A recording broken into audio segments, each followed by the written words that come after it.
third for setting a screen. Because of physical play, although Jordan Taylor just got caught with a moving screen. Izzo's dying for a moving screen. It's that dreaded moving screen. Welcome back, everybody, to another edition of the Moving Screen podcast. I'm Brendan Quinn of The Athletic, here with Dylan Burkhart of UM Hoops. It is Tuesday morning, December 1st, 2020. Big game tonight. Couple games over the weekend. Season's in full. Well, I don't know if I'd use that term, but the season's happening. There is a season. I'm looking at what's happening on football, and that has gotten me into the mindset of just embrace these games and enjoy them, because who knows? I'm not feeling great, though, when I look at football. Seems like it's hanging on by a thread. Yeah, but it only has a couple more passes to get there, right? They've almost made it to the end goal. I see the famous Christmas tree in your background there. Right. The snow is falling. You really have the holiday cheer. Getting That's some me. love in your Christmas tree over on those media Zooms, huh? Big time. How about it? What's wrong with just being a, man living alone in an apartment in Michigan with a Christmas tree? That's not normal. I'm here for it. I respect it. It was kind of off the expected grid. I expect you to realize it was Christmas on December 25th. I love the holidays. I have like a cold, black, dead heart for most things, except I love the holidays. So cheers. I lean into it. I went out and got my tree on Sunday morning, strapped it to the roof of my little soccer mom SUV, drove it home, put it up, got the ornaments up. Look at you, Looking man. good, Ready man. to go. Yeah, that's ready me. to talk some hoops. Festive. It's It's the festive tournament season, So now you're taking it. No, I don't even know about that. Let's get into some actual hoops here. Anything that we should be reading over on The Athletic that you have written in the last few days? Of course. I'll preview tonight's. Obviously, this episode is going to be heavy on Michigan State Duke. Huge game tonight. First of all, I have a podcast with Brendan Marks, who covers Duke for The Athletic. That is available on the Beat, if you find that on iTunes or whatever you listen to your podcast on. It was really insightful. It was really interesting to have kind of the dual beat writer conversation, kind of matching notes a little bit. So have that. I wrote a column yesterday previewing the game as well, and then I have another piece on Michigan's kind of near disaster against Oakland, and I wrote about Joey Hauser the other day. I wrote about Shawnee Brown and Mike Smith before that. So all of that's available on The Athletic. Go and subscribe today if you haven't already. How about you on UM Hoops? Yeah, we have plenty of coverage of the first two games, some takeaways, kind of what we're learning, dove into kind of Hunter Dickinson and Terrence Williams' performance, as you said, against Oakland, and really kind of bailed Michigan out. We're going to have our first film room piece coming up, which is one we do with Gibson Piper, where he kind of breaks down the X's and O's at pretty advanced level, and we're going to have one of those coming up the second half of this week. The fact that Oakland played all zone means that we had to delay it because there's nothing really applicable to take away from there. So we will have that coming up later this week, and going to be just full steam ahead. Awesome. And you will be locked in front of the TV tonight, I'm sure? Yes, Champions I will. Classic, baby. Champions Classic. I'd be locked in anytime. I'm here for it. Let's talk about it a little bit, huh? So we'll touch on Michigan State's win over Notre Dame kind of through the course of the conversation, but we figure everyone's pretty juiced for tonight, so we're going to get into this thing. When I look at Duke and in my conversation with Brendan, I feel like the framework for this game should kind of be what you expect from these programs when they normally play at this time of year versus what you're going to get this year, right? And on Duke's side of things, they're interesting in this fact that they have a bunch of returnees and names that you'll recognize, but most of them, in their careers at Duke, have been mostly kind of role players. These are not guys who have just been kind of waiting for their shot to be, all ACC players and things like that. They've been kind of supplemental pieces and are now more primary guys. And that's offset typically by the fact that they have a Zion, or they have a kind of locked in, top 10 type guy in their recruiting class. And this year, they've got two guys who certainly have the NBA's attention and are probably first round picks and are enormously talented for sure, in DJ Stewart and Jalen Johnson.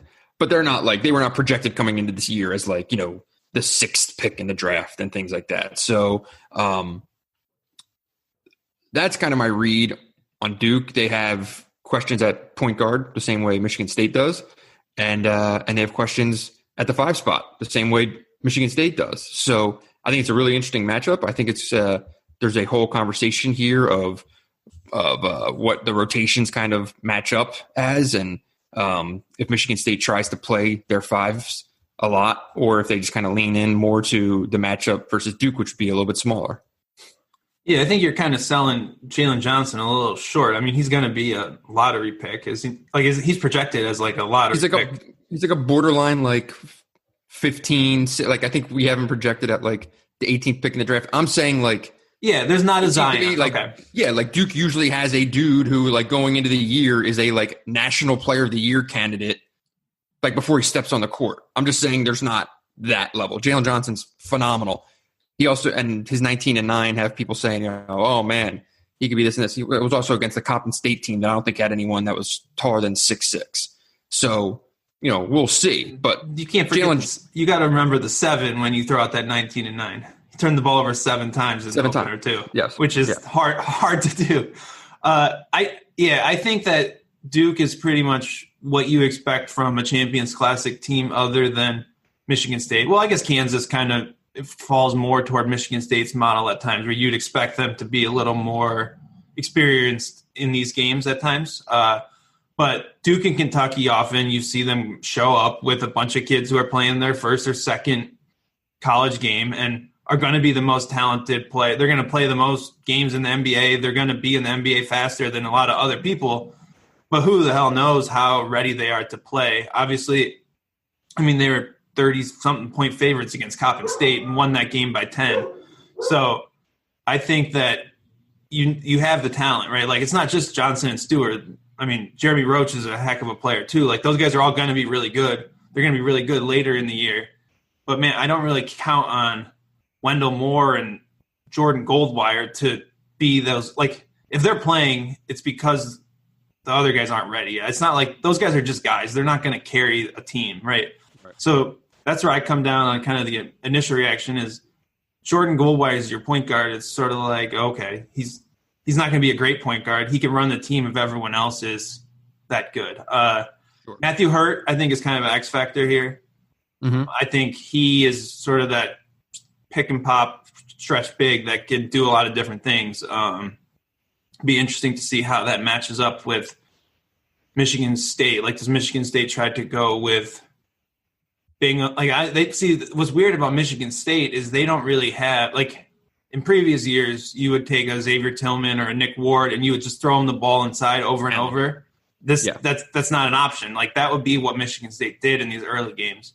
So can Michigan State create an advantage by trying to go bigger than Duke? I don't know if we've seen that yet.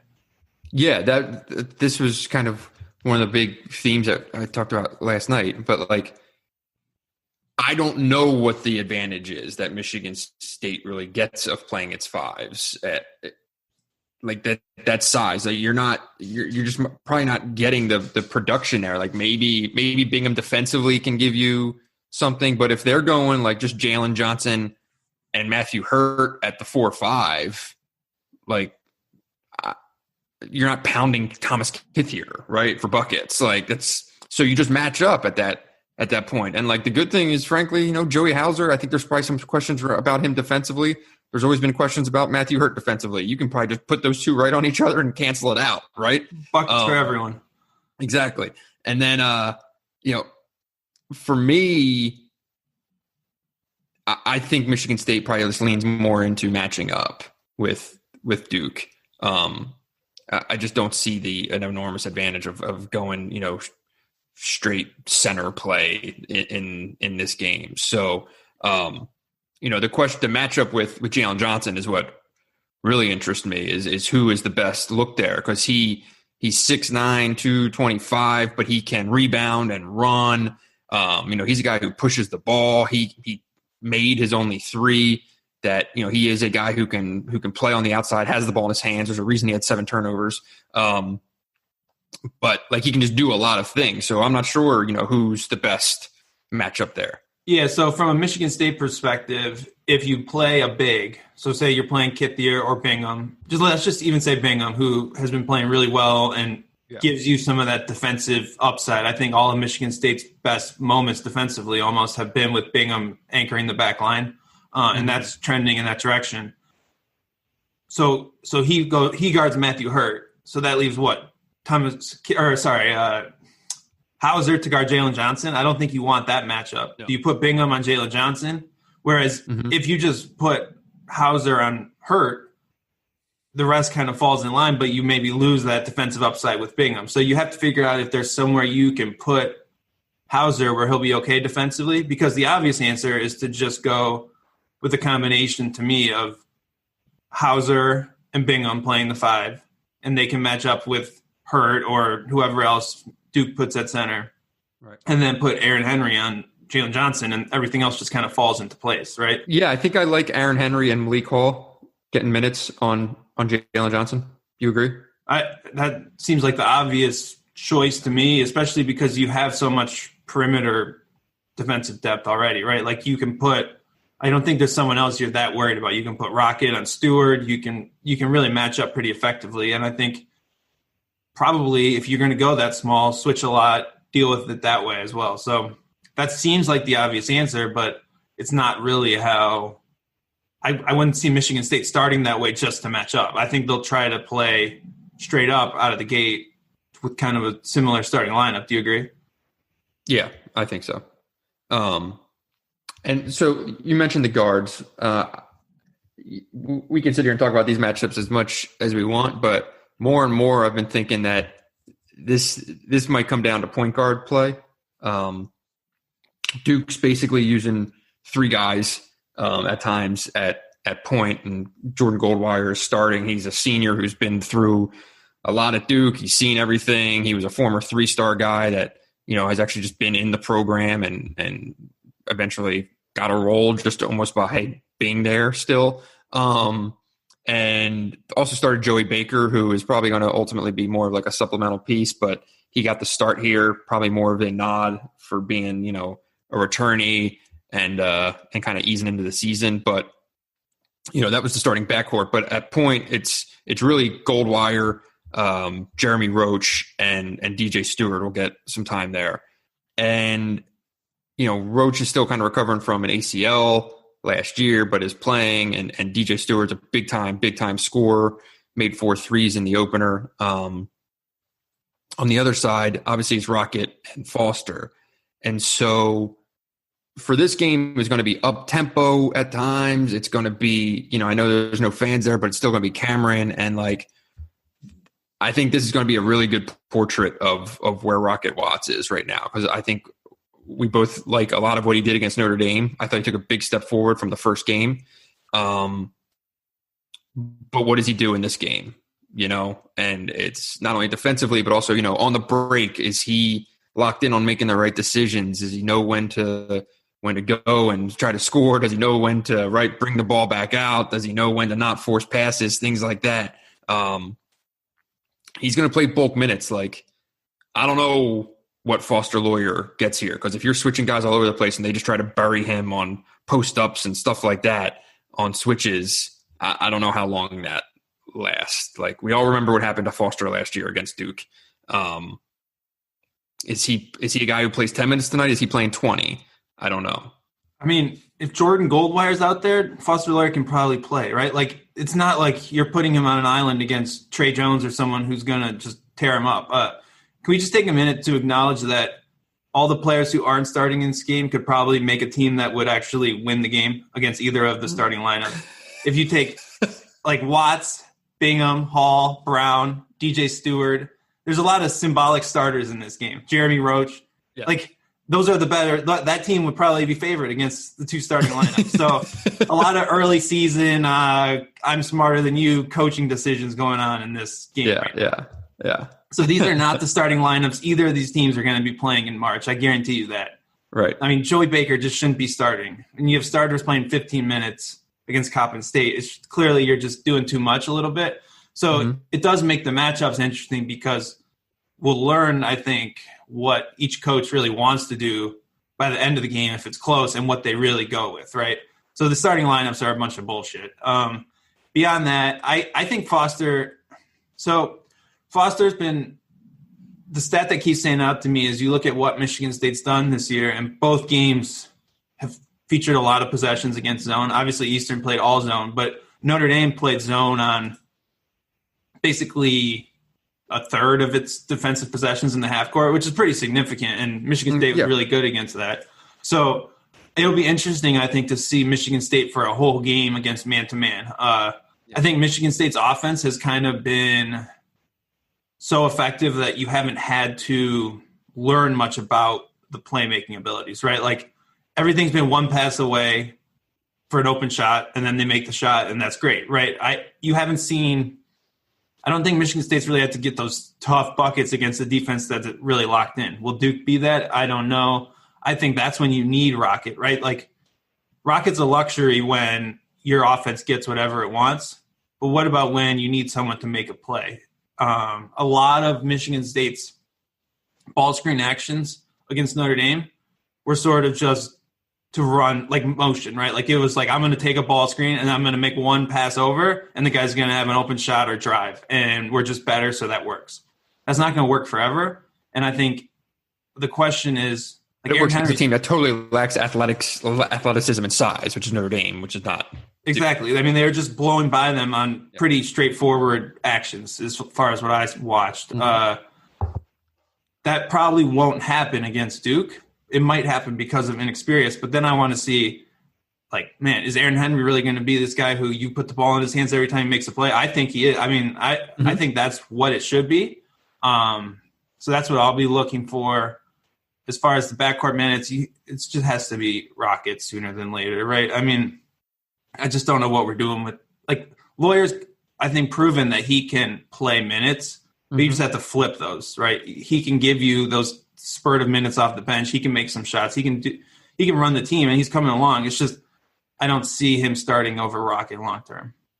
Yeah, because especially defensively, I mean, when you have Rocket in there, their ability to switch is at the highest level, you know, and especially when you have, like, if you go with Malik Hall in there too, like him at the 4, you know, you have guys, they're just, everyone's reading, everyone's switching, you know, there's just very few holes defensively that you can see. You almost feel like some of these offenses are going to feel like, you know, running backs with no holes, right? Where they get the ball and they just kind of look at a wall in front of them. Like that's very much Michigan State's capability, I feel like, defensively. So, you know, obviously changes when Foster's in there. And do you think Brendan asked me this and I didn't have a good answer for him. Do you think Michigan State's ceiling is higher offensively or defensively? Defensively. I think I've said this all in the offseason. I think this is going to be the best defensive team in the Big Ten. There's just too much with Watts, Henry, and especially I think with if this Bingham thing turns out to be real, I think his defensive presence can actually be a huge game changer. And I mean, he had good defensive stats in limited time. So the key is going to be, can he earn the starting job? And is he actually a guy who can play 25, 30 minutes a game? Right now he's playing 15 and looks great in those 15 minutes. But I think he unlocks a defensive ceiling for this team that can be top 5 in the country good on that side of the ball. Offensively, I think they'll be fine. I just don't see how it's a bunch of really good players. I'm not sure there's like that one like all-American offensive player, and I think that limits some of the offensive upside. Where do you fall on that? No, I think that's fair. I think a lot of it's on Bingham. I think a lot of it's on having reliability, guarding ball screens in terms of whoever is at the 4 and the 5, right? Because Hauser is Hauser, and he still has a lot to prove, I think, defensively. And if the 5, if they continue to kind of use this melting pot at the 5, those are the two things that give me pause, right? It's Hauser and this rotation at the 5. But I totally agree with you though. If Bingham's a guy who can lock things in and be legit, both on the mental side and the athletic side, then yeah, you're in business. You have Malik Hall and Gabe Brown off the bench. Both have had some really good defensive moments. Like, this team is just too deep and too versatile and switchable to be not an elite defensive team, I think.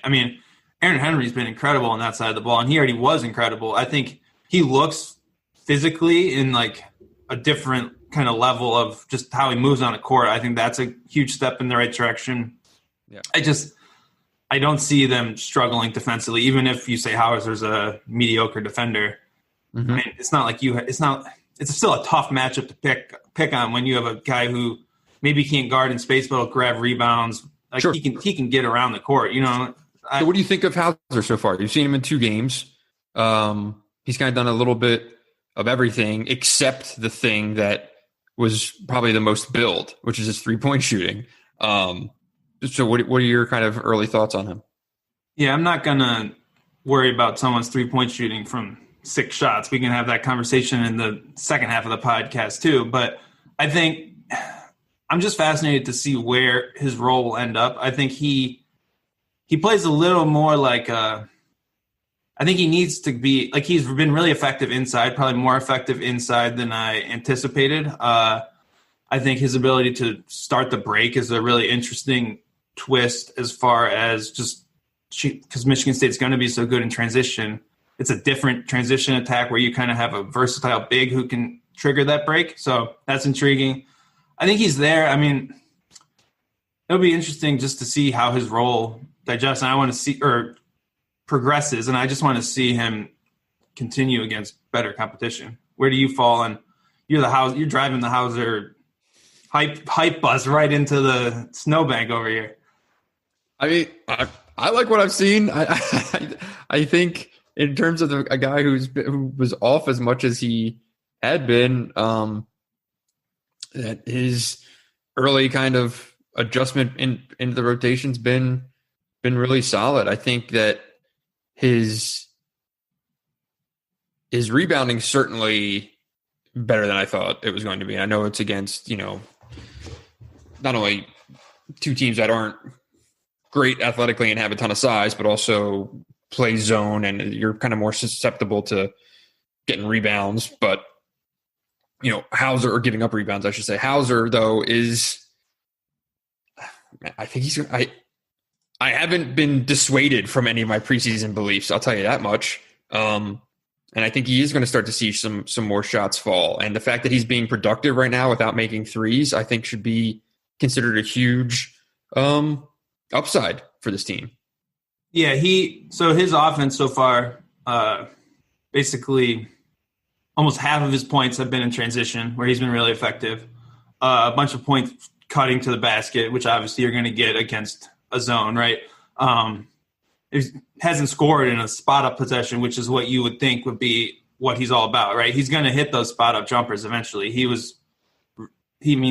shot 43% in the Big East when he last played. He's going to make threes. I wouldn't really worry about that. So you add that. Hasn't really seen – and again, this is a product – this is just so hard to look at some of these stats and compare them to normal because you haven't had an opportunity really for Michigan State to have sort of shot creation in a traditional sense because of playing so many possessions against zone, right? 60% of what Michigan State's done in offense this year has been against the zone. That doesn't tell you shit. So I think I want to see him against – like this game will be really good opportunity to see how Michigan State looks to play through him against a more athletic team, against a team that maybe you're going to have to work. Yeah, you're going to see more of the pick and pop stuff, I imagine. Yeah, haven't seen any of that yet.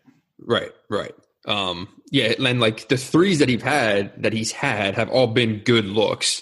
of him just kind of sliding out of that high post spot into an open three, as the ball kind of swings around the zone. And the looks have been there and they've been basically in and out. They haven't been bad misses, right? They just haven't gone in. So I think that's going to come. But I totally agree with you that you will see more of probably what Michigan State has envisioned for Hauser out of tonight's game. And that's everything from, him passing out of the high post to the pick and pops to maybe even – I'll be curious to see if you get some post touches that turn into, throwing it over the other side of the floor and things like that. Because his vision's there.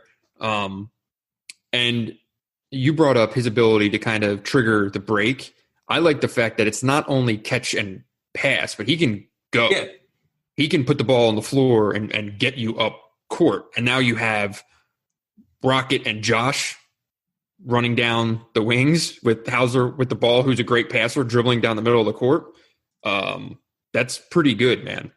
Yeah, I mean, Michigan State, you can kind of pencil in a good transition offense, but that's just a different way. And I think they clearly are emphasizing him cleaning up the defensive glass, right? He's got a 40% defensive rebounding rate through 2 games. And that's obviously they haven't really played teams that are going to crash the glass, so you're going to get every defensive rebound anyways. But that tells you that's the emphasis, because if you have Hauser who's going to get the ball, you can trigger that and really kick it off in an effective way, better than like a big man who has to look around and find the outlet pass. So that really fits. I think the big story out of tonight's game is going to be, okay, how does he hold up defensively and what options work for him defensively, what doesn't? Like, they'll just tell you, like, can you put him on Jalen Johnson for 15 possessions and he can get by, or not, right? So that'll be something to watch for.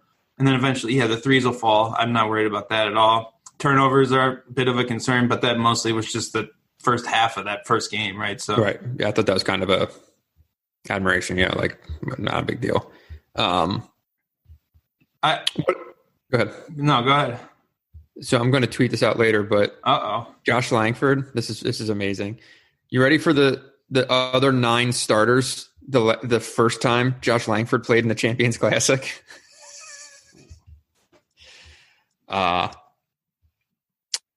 For Michigan State, he was out there with Miles Bridges, Kenny Goins, Matt McQuaid, Tum Tum Nairn, and Aaron Harris. That was the starters for Michigan State. The starters for Kentucky were Isaiah Briscoe, Malik Monk, De'Aaron Fox, Adebayo, and Derek Willis. It seems like it was like a generation ago. Well, I mean, it was. Josh Langford is a multi-generational player. Who was in the other game? It was the Duke-Kansas game. I was at this game. This was It was at the Garden, wasn't it? Yeah. I think I was at this game. Yeah, because Frank Mason hit the game winner, right, in that Kansas game. Yeah. Man, how do you remember that? Because I was there. So the other game was Kansas-Duke. The starters were Matt Jones, Grayson Allen, Luke Kennard, Emil Jefferson, and Chase Jeter for Duke. And for Kansas, it was Devontae Graham, Frank Mason, Josh Jackson, Carlton Bragg, and Landon Lucas. Quite a list of names there. Like some of these dudes are on like their 3rd and 4th NBA teams. So I'm fascinated by, like with Langford, how these wing minutes are going to end up being divvied out because, I mean, Gabe Brown played really well on Saturday. Rocket Watts is going to have to play. Malik Hall keeps playing well enough that you're going to want him to play. How does that shake out as far as like, because Henry, I totally agree. It's a good problem to have, but I'm fascinated by how you deal with that because, I mean, you just go with the hot hand, you go with the better defender. I don't know. What do you think? I was having this thought during the Notre Dame game where, like, we all know Izzo, right? And for as, phenomenal of a coach he is, like, there are some times where you feel like he has a blind spot for a particular player that he just keeps playing when everyone is kind of sitting there being like, this might be the better, the more obvious option, or you're just probably leaning too much into this idea of things. And like everyone wants Joshua Langford to have a phenomenal season at Michigan State, and everyone's rooting for him, and Izzo trusts him and things like that. But I do wonder if it gets to if that scenario does arrive, right, or arise, whatever, where he's playing Langford, 25 minutes, and we're all just kind of sitting there being like, Gabe Brown should probably be playing more, or maybe there should be, more time for Rocket at the 2 or whatever it may be. But Langford's been okay so far. He's made, I think he went 2 for 3 and threes against Notre Dame. He is reliable defensively. He's definitely still, I think, adjusting back to kind of game conditions, in terms of instincts, in terms of, confidence maybe, in just playing. So maybe it's a process, but no, I think it's an interesting conversation that I don't think we're close to it yet, but could certainly see being on the table, a couple weeks from now or in league play. Yeah, I think this is just going to end up being like Izzo's had some deep teams, but I think this team is not – I don't know that there's – other than Henry, is there really a guy who's going to be consistently in the 30-plus minutes a game? Like, I think it could just be a team where you settle in on a bunch of guys going mid-20s and play that deep, right? I mean, Izzo loves to have a deep bench. So, if anything, it helps you keep pushing Gabe Brown. It helps you keep kind of making this all work when you set it up that way, if you can get that buy-in, because there's just easily 9 guys who deserve minutes in this group. So if you can get them all in kind of balanced playing time, maybe that actually works for this team. I don't know. Yeah. And he did, Izzo brought up a good point yesterday where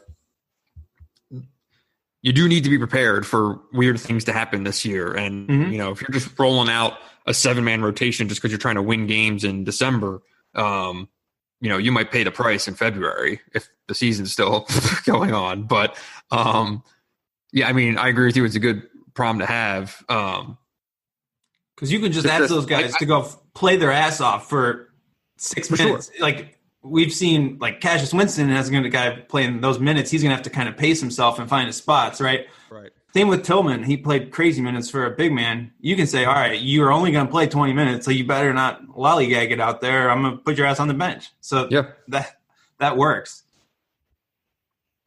Anything else you're looking forward tonight? I want to see – it just comes down to me what – the Notre Dame game was great. You can overwhelm a team, go on this big run. I don't think that game was never close in key moments. So I want to see who Michigan State goes to and how Michigan State plays in a close game. So I'd love to see that final 10 minutes. What are you drawing up?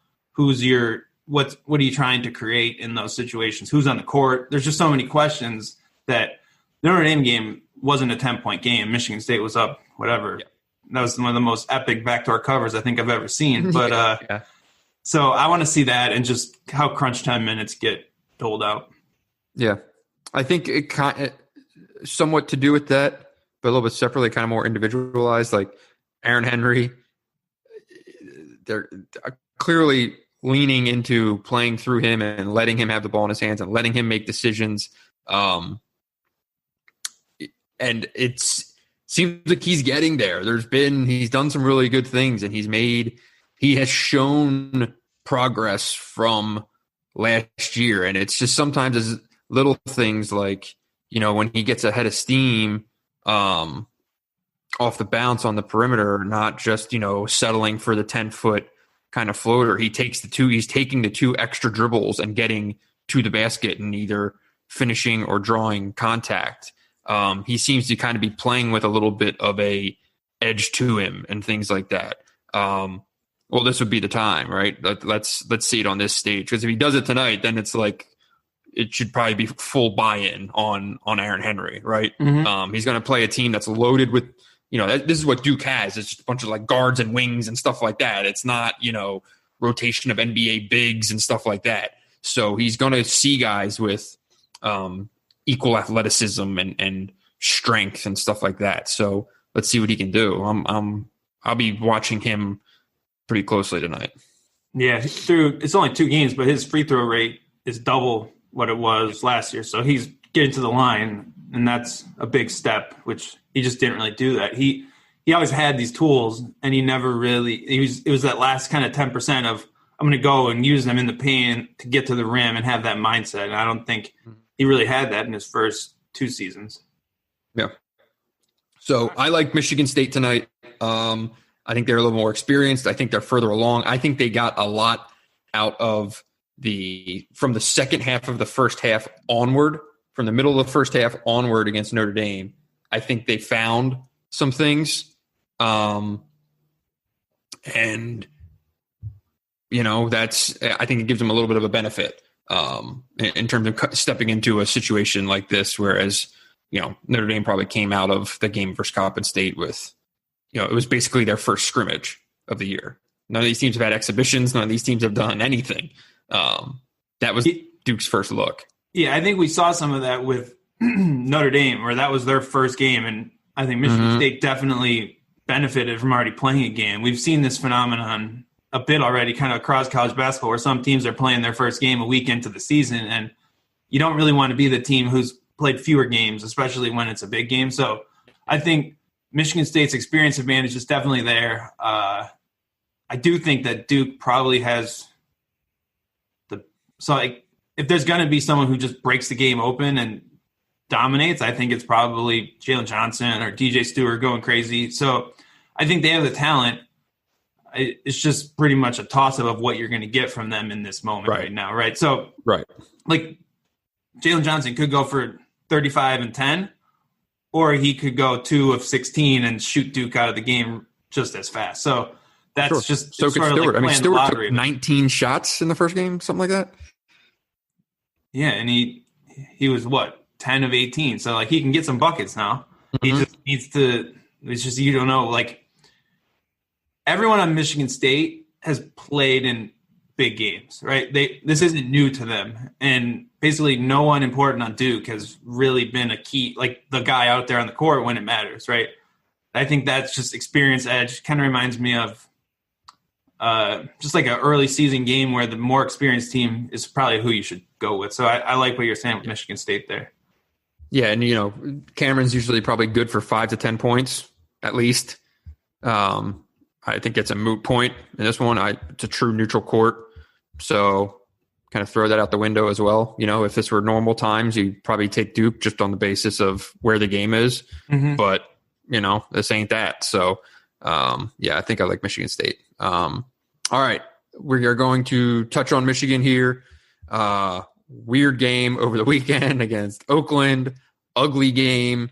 I felt like it ended with kind of a general like nervous laughter of like, "Whoa, that was close," and then just almost am I reading this right? It almost kind of seemed like a dismissal of a lot of the issues that were in that game that I thought were should probably be pointed out a little bit more. And everything kind of just seemed brushed aside when all was said and done. Am I misreading this?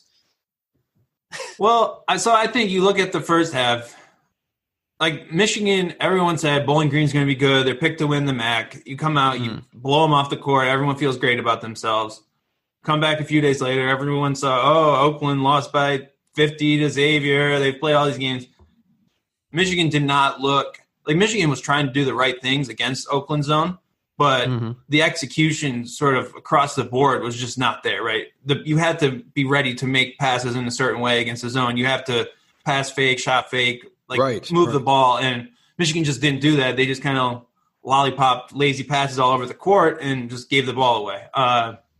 So that happens every season. A team's going to play at least a half where they just don't bring it. I don't think you want to see that in the second game you play, but I do think it happens. The key is kind of how you respond, and it's great to just win the games when that happens, because the opposite is a lot worse, right?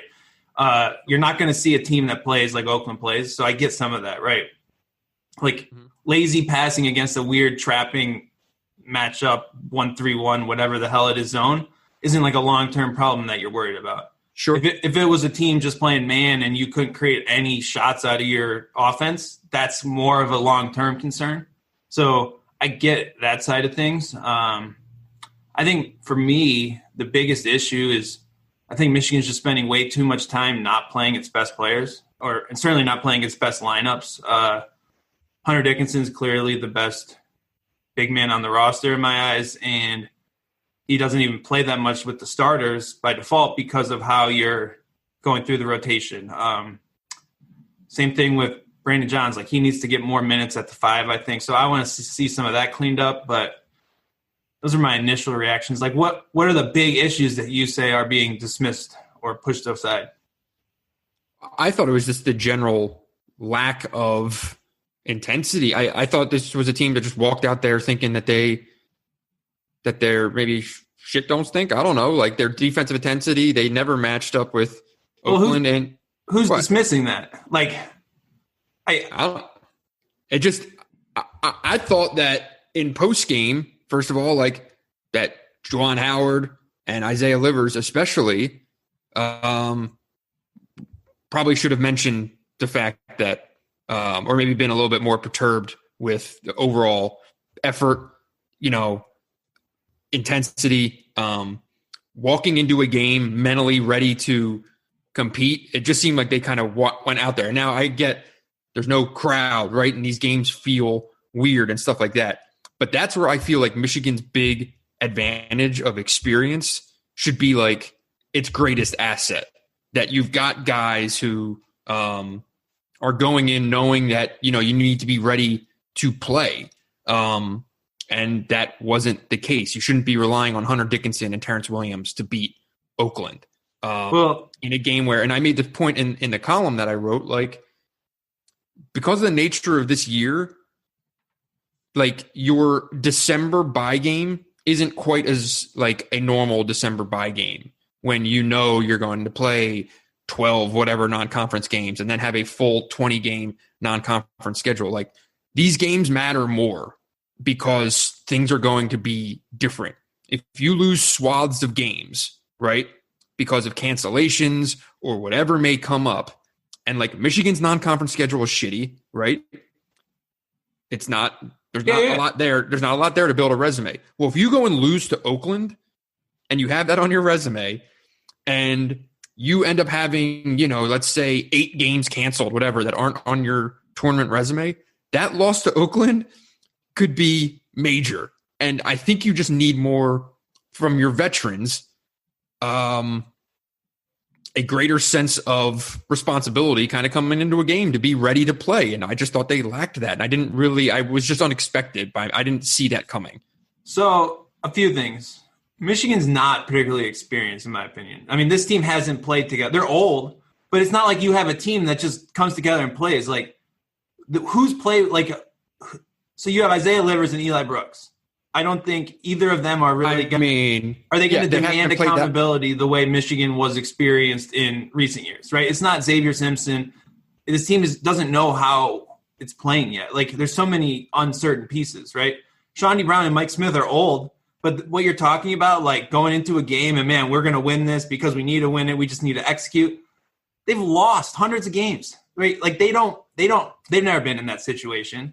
To not say that Michigan to say that Michigan isn't that experienced because they haven't played together, I don't buy that. I think they need to build that. I don't think they have someone who is going to. But it's not like they weren't playing. It'd be one, like, I would buy this if they were playing, another high major team or something like that. You're playing Oakland, and they all clearly went out there. Like, you brought up the great point. Like, these guys know that if you're playing against this zone, like, you ball fake before you pass, right?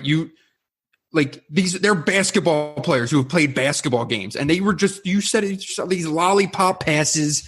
They totally lack defensive intensity. Like, so I'm not disagreeing with you that they didn't come out ready to play and that's a problem. I'm just not nearly as surprised by that, I guess, at this point in the season, right? I think there's a lot of uncertainty with what this team is going to be. And if you ask me, I think that they're not like there yet. They haven't figured it out. They make mistakes that you would expect from a young team. More like on defense, there's 5 or 10 possessions in both games that are just defensive breakdowns that you can't really have if you want to be a great team. And I think they're going to take some time. I mean, the starting lineup is not going to be the starting lineup later in the year. There's just so much still in transition, I guess. Like, Sure. You're talking about a team that has everything figured out, and you just expect to go wipe the floor with another team. I think this team's going to change a lot in the next week and the next 4 weeks and the next 8 weeks. So I get that they're experienced, but I'm not really surprised that they're not these shit kickers who just come out like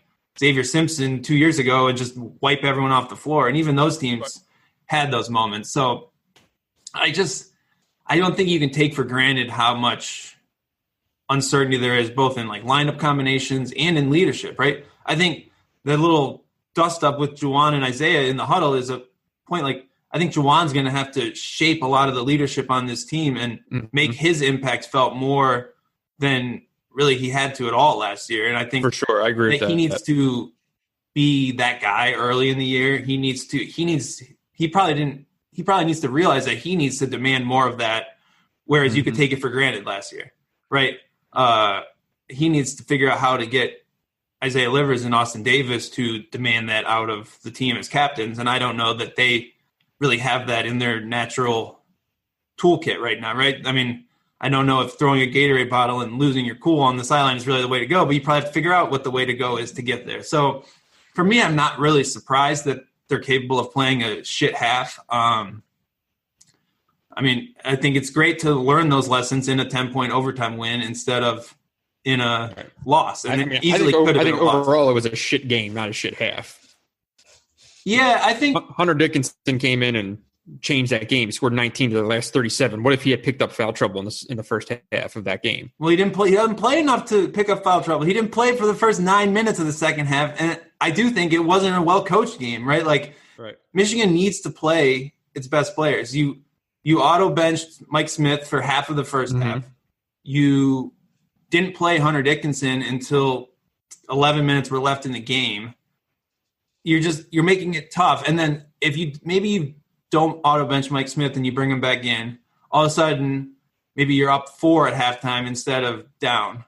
And then you can kind of ease in, and you're not – Michigan got super tight in the second half and just couldn't make a three because all of a sudden they were in a game, right? So that's kind of the impact of what taking your starter out of the game for that long does, I think, offensively. So there's too many weird lineup combinations. I don't know I think you need more minutes for guys who are playing well and maybe less experimenting with Zeb Jackson. I'd like to see the center rotation basically be flipped, where it's Dickinson, Johns, Davis. I think there's a lot that Michigan needs to take from that game, even if the things that worked and didn't work offensively are not really applicable because it was against that zone. But so that's where I come in. I think there's a lot to address. I just am not that shocked. What do you make of Eli Brooks in that game? I mean, like everyone, he played pretty terribly in the first half.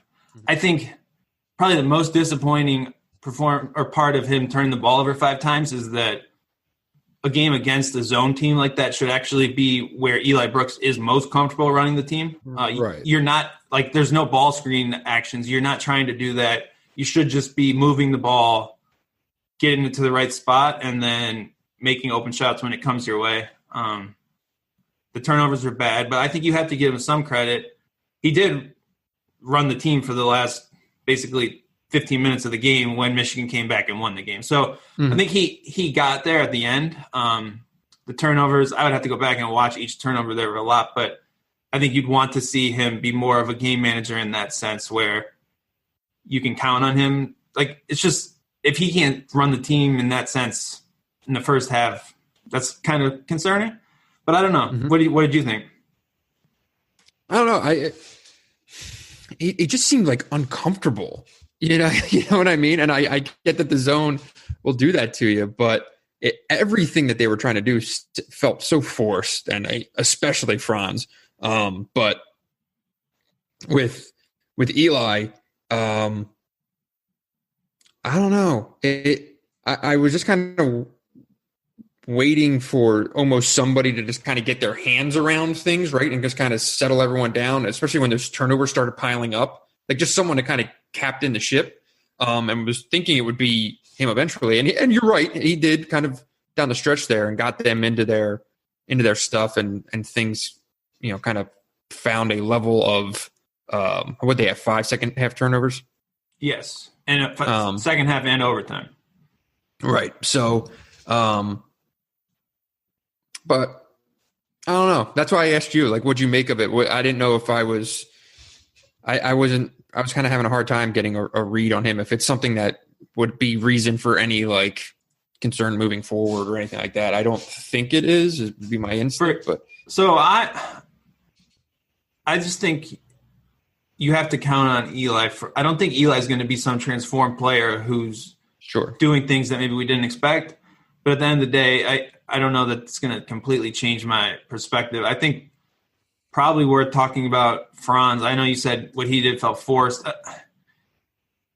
I think it's a tough – the way – like the things that he's been best at are when he can move without the ball and catch it kind of with his guy a half step behind and then get downhill. So he looked really uncomfortable against zone. I would have to go back. I don't know how he looked against zones last year, but you can't really draw up a more disappointing start to the season. The one thing I would say is he looked really good defensively. He guarded smaller players kind of more effectively than I can remember him doing for most of last year. Obviously, they're Oakland guards, not Big Ten guards, but still I think that's promising. And I do think Michigan on defense probably played its best 20 or 30 possessions in that second half where they kind of buckled down and actually had to get stops. I think that's a lesson that's maybe good to learn early in the year before you have to do it against a better team. What do you make of Franz struggling? When I say the force thing, like something that just is my read without really rewatching too much of this stuff is like there seems to be a default to just kind of putting the head down and barreling, right?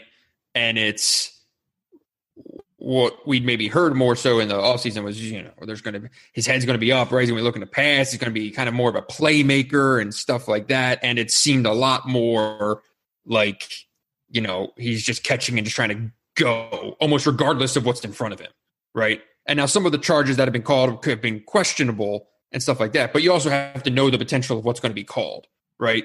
And if the guy's in front of you and you're just putting your head down and running over him, that's going to be a 50-50 call anytime, whether it's a charge or not. They'll get the call wrong, right? So, what are you gaining there by playing that way when he is so skilled?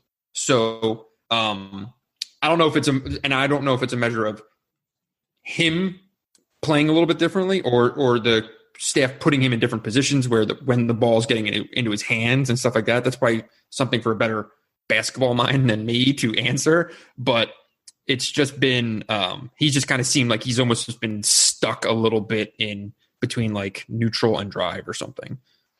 Yeah, watching kind of just these first two games and how everything's falling into place, his role is probably still the most uncertain. I think it's pretty clear he's not going to be a guy you put in a half dozen ball screens every game, but I think he's a guy who you can run. He's a guy you're going to run plays for, not run plays through. I think you dial him up off screens, off dribble handoffs, and he's still going to be mostly a scoring threat, right? Like he can duck in and get a quick bucket. Like all of those things and really moving him around, I think will be where he's most effective. And I think he can score a lot of points doing that. Those also don't really work against the zone, right? So I think that makes it a tough matchup. So that's what I'm going to be looking for in these next few games is what they draw up to try to get him more involved. Because obviously you're going to want him as a double-digit scorer, right? Like he's been kind of nowhere to be seen over these first two games. Obviously left for a bit injured against Bowling Green, but that's what I'll look for. And I guess what that means is you have Shondy Brown, who's basically been what we think and is mostly going to just sit in the corner.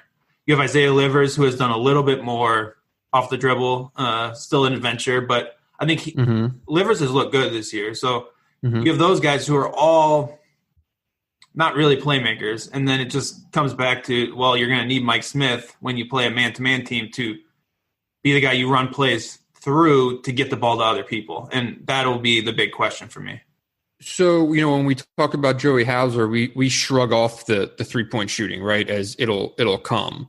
Do you shrug off Franz's 0 for 6 start? Yeah. As well? I mean, I would say I would put the over-under at his season percentage like 36.5% or something like that. He's not going to shoot 29%. He's probably not, or what did he shoot last year? 31%. He's not going to shoot 40%, but I think he'll make plenty of threes. I wouldn't overreact to an 0-6 start. What do you think? No, that seems right to me. It's 6 shots. I think it's exacerbated, right, because of his general lack of production. Right. He didn't score double digits in either of his first 2 games. I don't think anyone would have predicted that. So in that sense, like the 0-for-6 start's probably a little bit more glaring than Hauser's. At the same time, Franz had 13 rebounds against Oakland, and he has been active otherwise. It's not like he's probably frustrated offensively, but I don't think it is bleeding into the other parts of his game, right? He's not then going down on defense and lollygagging and pouting and, disengaging. So he's still playing, which is a positive. Oh, yeah. I mean, look at 6 shots. Look at it. Shawnee Brown has taken 17 shots. The first 7, we thought he was the best shooter ever. He made 71%. The next 10, he made 10%. In the end, he's right at 35%, which is a couple percentage points away from his career average, right? Exactly. It's just too small of a sample size to really take anything from. So I think mid-30s for Franz. And the key is going to be how many touches he can get in scoring positions, because I do think when he gets around the rim, he's going to be a really good finisher. The key is just what Michigan can do to get him there, and we just didn't see that against Oakland because of that zone. Right. I think you said something that caught my ear. Michigan shouldn't have to rely on Hunter Dickinson to beat Oakland. Well, why shouldn't they rely on Hunter Dickinson offensively? I guess that would be my big question. No, that's fair. That's fair. I'm saying I said that in terms of, nothing else was working. Like if Hunter Dickinson didn't play in that second half for some reason, I think they lose the game. Oh, well, yeah, because that would mean Austin Davis was probably playing all those minutes at center, and there's just a drop-off there that's pretty apparent. Yeah. At the same time, like Michigan just couldn't make a 3. I think they couldn't do anything. 4 of their first 7 and then didn't make another 3 for like 20 minutes. Right. So, yeah, I agree, but it's sort of like cherry picking. Like, yeah, well, the guy that played well, if you take him off the team, of course you're going to lose. So I think Dickinson's passing has been as advertised. He passed Austin Davis' career assist mark in his second career game. So there's something there. You got to lean into it, I think. And yes, there's going to be games when you can't defend as well as you want. Michigan played zone a bunch when Dickinson was out there, but it gives you another dimension to the offense that you don't have. I think we saw how well Terrence and Hunter played off each other. I think eventually the more Dickinson plays with Franz, I think Franz can do a lot to leverage Dickinson's passing, right? Like cutting and getting to around the rim. So there's so much there potential-wise, and I think that's really what to watch is how his minutes creep up over the next few games. When does he go into the starting lineup? Because Brandon Johnson's been playing well too. Mm-hmm. And he deserves it. Like he deserves the opportunity for sure. The thing with Dickinson that jumps out is I feel like everything that he's done for the most part has been like, I haven't been overly surprised by, but I feel like the two big, like upside, I'm going to like just jumps out, buy the stock, blah, blah, blah type things are his free throw shooting. And the fact that, he played the last 10 minutes of that game, didn't get a blow at all. And he didn't seem to have at any point a like massive drop off of just like, watching him like basically run between the 3-point lines, just totally gassed. You know what I mean? Like he played through that fine. And that was a preseason concern that I think you can basically cast aside at this point. Like you're right. He should be volume minutes at the 5. He can play. He's not overly foul prone early. He can stay on the floor, Like the free throws are huge. Free throws are enormous, for sure.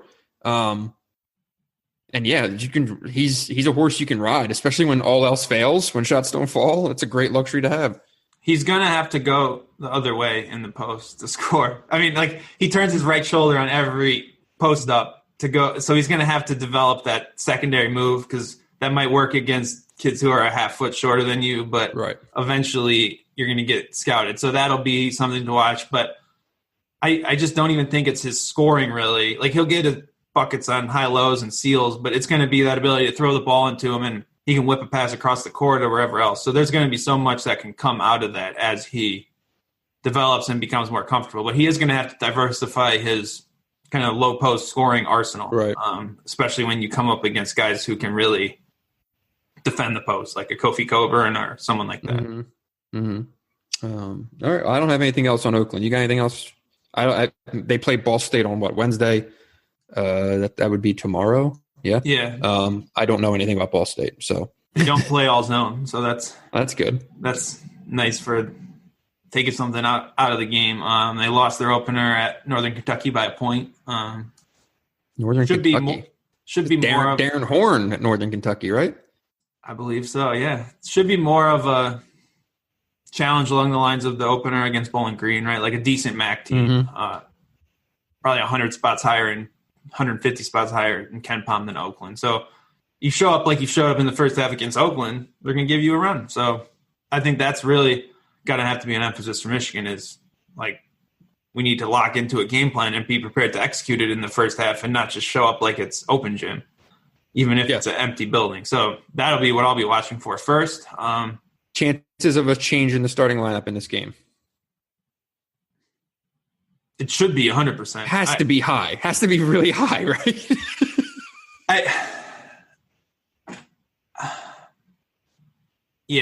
I would love to see – I get that you need depth and everything, but I would love to see the first half go with a clean kind of 8-man rotation where you go with Dickinson at the 5, you bring in John Small – and see those lineups. Like I want to see Michigan's lineups that I think they'll use in important games played together in the first half of games. And foul troubles come up, everything else has come up. But I'd love to see like Hunter Dickinson in that lineup to start the game. I think that would just give us a better sense of what that'll look like in a game situation. It's sort of just been chaotic. Like each game there's been 2 foul auto benches with at least multiple, right? Like it was Shondy in the first game. It was Mike Smith in the second game. So that'll be – I'd love to see a clean rotation because it'll help you really gauge, I guess, how this group will play together and what Juwan really thinks. And if he sticks with Austin Davis, well, how long is he going to stick with him? I mean, the gap between what they've done on the court is pretty substantial. That's an understatement, yeah. And the fact of the matter is also like Austin Davis doesn't need the opportunity, right? Like – Austin Davis is Austin Davis. It doesn't – he's going to give you the same thing regardless, right? And it's just like, all right, what's the real – your upside is here, obviously. So let's stop acting, right? Like that's not the case. Doesn't make any sense. You gave Austin Davis the – I do understand like, hey, Hunter Dickinson, go earn your starting job, right? Well, he earned it. It's 2 games in. that's been crossed off the list. Yeah, and Austin Davis is a great third big to have, and it's great that it's a luxury to have him. And COVID and everything else, like we don't know what, like you might need him. But Johns is also earning more than 14 minutes a game. I think he looks like he needs to play. And how about his passing? Yeah, how about the move where he caught the ball in transition and dribbled by a guy like fluidly, like he looks the real deal. So I would say he's not going to break through a bunch of minutes behind Isaiah Livers, especially because Terrence Williams is clearly going to get run. So I think it's time to just give him be the second center off the bench and let him do that. And to be fair, he was the second center off the bench in the second half against Oakland. It just needs to be Dickinson as the first center, Johns. And then I think that's more of a rotation that works. But hey, it's the time of the year when everyone loves to start not their best players, as we just talked about in the last pod. So maybe we just have to accept that as an early season thing and see when it changes. That's fair. But yeah, just to touch on Johns here, like he has thrown some passes from like out top to cutters and things like that a completely different player. Brandon Johns of the last 2 years doesn't even attempt the pass. Probably doesn't even see the pass, let alone actually try it. And in these instances, he's been delivering the ball. He seems so comfortable He seems confident. And, like, if you see confident Brandon Johns, lean into that. Like, right? Like, go all in on trying to build that up as much as you can. Because when he's playing confidently, he looks like a guy who's, you know, I mean, we always draw like the DJ Wilson comparison, right? That, like, in a perfect world for Brandon Johns, he has that DJ Wilson stretch, right? Where it all comes together and suddenly he's just a completely different guy. And you're like, yeah, that was there all along. He just needed to kind of figure it out. That's there with him. So, man, you know, making him sit there and watch anything is, what do you think about him and Hunter playing together a little bit? Yeah, I think that works. I just think you're just running into such a crunch where Terrence Williams obviously is a guy that the coaching staff loves. Mm-hmm. He's made just like all sorts of awful mistakes in 2 games, but he also is just there to make big plays, right? Like, he got beat on the same defensive play back to back. He missed a bunch of free throws, but he just gets in there, and Howard's going to stick with him. He showed if he plays well. So the trouble is all those guys are 4s, right? So you can only get so many minutes with Dickinson and Johns together, but I think you can do that. I don't think that's a huge – you're not giving much up, and they do have a nice little high-low game because Dickinson can pass from that high post, Johns can pass. So you can do a lot of different things. So I think you can find minutes for that, but again, it's just going to be a handful because of what you have with Isaiah Livers already as your kind of starting – 4-man, right? I mean, Livers is the only guy who's just a legit going to make threes and give you 16 points a game, basically. So, right. Okay. Well, we will. I assume we'll have another episode at some point this week to break down these games. Yeah, probably second half of this week sometime. Maybe if you can clear your busy schedule. Oh, all right. Preview the big UCF game on coming up on the weekend. All right. Well, that will do it for this week's show. Make sure you are subscribed to Hoops. Make sure you are subscribed to The Athletic. If you'd be so kind to leave us a review in the iTunes store, we would greatly appreciate it. And until then, or until the next time, whatever, be sure to tip your bartenders and servers, and enjoy tonight.